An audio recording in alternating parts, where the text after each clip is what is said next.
आप देख रहे हैं लोकोत्तर न्यूज और मैं हूं आपके साथ हर्षिता। महाराष्ट्र के बारामती में एक प्लेन क्रैश हो गया है, जिसमें एनसीपी नेता और महाराष्ट्र के उप मुख्यमंत्री अजीत पवार के सवार होने की सूचना है। बताया जा रहा है कि इस हादसे में उनकी मौत हो गई है। यह घटना उस समय सामने आई है जब अजीत पवार जिले में चुनाव प्रचार के कार्यक्रमों में हिस्सा लेने वाले थे। उप मुख्यमंत्री अजीत पवार बुधवार 28 जनवरी 2026 को बारामती तालुका में जिला परिषद और पंचायत समिति के चुनाव प्रचार के तहत कई सभाओं को संबोधित करने वाले थे। अजीत पवार राष्ट्रवादी कांग्रेस पार्टी के नेता थे और इस समय महाराष्ट्र के उप मुख्यमंत्री का पद संभाल रहे थे।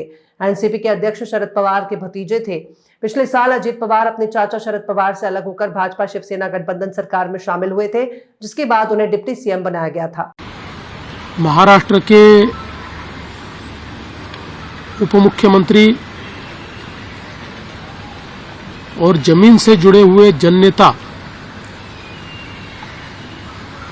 श्रीमान अजीत दादा पवार, इनका एक विमान के एक्सीडेंट में बहुत ही दुखद निधन हुआ है।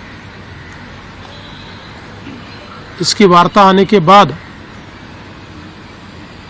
समूचे महाराष्ट्र में बहुत ही दुख का वातावरण तैयार हुआ है। हम सभी के लिए इस प्रकार के जननेता को खोना एक अपरिमित इस प्रकार की हानि है। व्यक्तिगत मेरे लिए वो एक बहुत ही दमदार और दिलदार इस प्रकार के मित्र थे और हम दोनों ने साथ में काफी संघर्ष का काल भी देखा है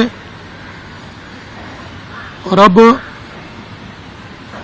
दृढ़ता के साथ महाराष्ट्र के विकास में जब वो योगदान दे रहे थे और एक बहुत लंबी पारी वो खेलेंगे, ऐसी परिस्थिति थी।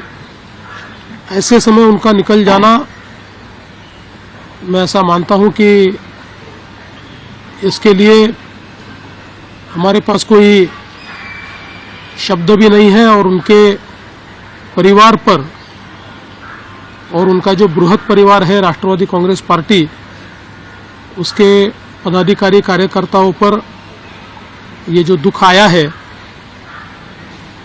ये सहना बहुत कठिन है। इस दुख की बेला में हम सब लोग उनके साथ में हैं।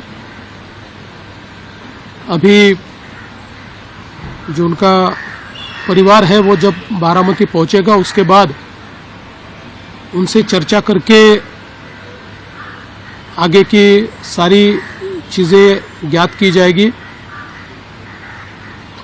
मैं उप मुख्यमंत्री एकनाथ जी शिंदे, हम सभी लोग अभी कुछ समय में बारामती जाएंगे और उसके बाद आगे की चीज़ें आप तक हम पहुंचाएंगे। सुबह मैंने आदरणीय प्रधानमंत्री जी को और आदरणीय गृह मंत्री जी को इसकी पूरी जानकारी दी। उन्होंने भी इस घटना पर बहुत दुख व्यक्त किया है।